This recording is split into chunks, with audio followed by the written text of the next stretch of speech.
Exodus chapter 13. God spoke to Moses, saying, "Consecrate every firstborn to me, the first one to come from the womb among the Israelites, whether person or animal, is mine." Moses said to the people, "Always remember this day. This is the day when you came out of Egypt from a house of slavery. God brought you out of here with a powerful hand. Don't eat any raised bread.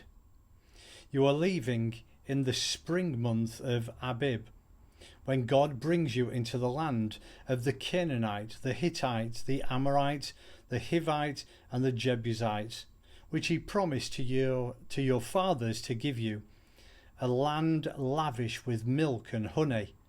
You are to observe this service during this month. You are to eat unraised bread for 7 days. On the seventh day, there is a festival celebration to God. Only unraised bread is to be eaten for 7 days. There is not to be a trace of anything fermented, no yeast anywhere. Tell your child on that day, "This is because of what God did for me when I came out of Egypt." The day of observance will be like a sign on your hand, a memorial between your eyes, and the teaching of God in your mouth. It was with a powerful hand that God brought you out of Egypt. Follow these instructions at the set time, year after year after year. When God brings you into the land of the Canaanites, as he promised you and your fathers, and turns it over to you, you are to set aside the first birth out of every womb to God. Every first birth from your livestock belongs to God.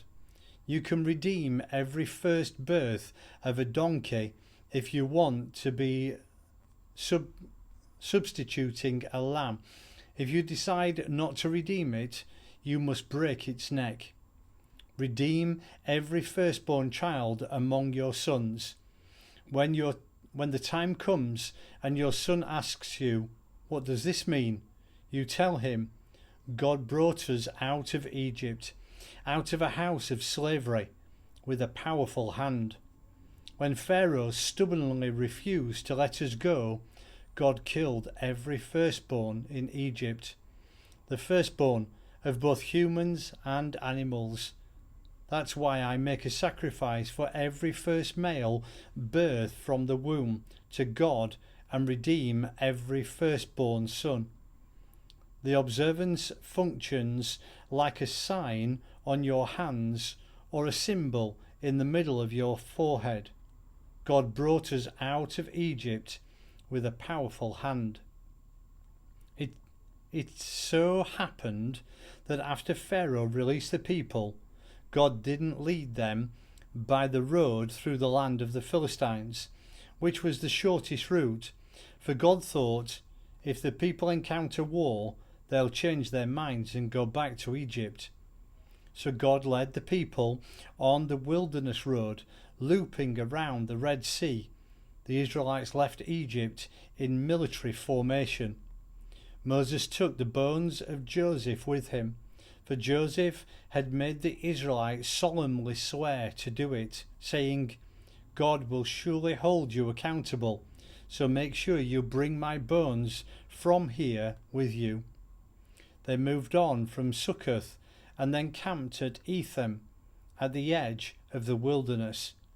God went ahead of them in a pillar of cloud during the day to guide them on the way, and at night a pillar of fire to give them light. Thus they travelled both day and night, the pillar of cloud by day and the pillar of fire by night never left the people.